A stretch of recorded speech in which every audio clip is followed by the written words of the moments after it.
How to block someone on TikTok without them knowing. Hello and welcome to our channel Whizz. In this tutorial, I'm going to show you how you can easily block someone on your TikTok app without them knowing. So please watch till the end to properly understand the tutorial. So first open up your TikTok app. Then once you're on your TikTok app, you have to tap on search in the top right side of your screen. Then here search for that person's name you want to block. Then here tap on users,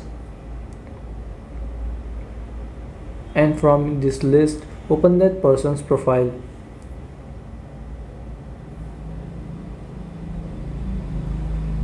So now once you're on the person's profile, you have to tap on these three dots in the top right corner, and then here in the bottom you will see block. Tap on it and again tap on block to confirm. Now this person is blocked. So in future, if you change your mind and if you want to unblock them, again go to their profile and tap on these three dots in the top right corner, and there here in the bottom you will see unblock. Tap on it and that person will be unblocked. So this is how you can block someone on TikTok without them knowing. Thanks for watching.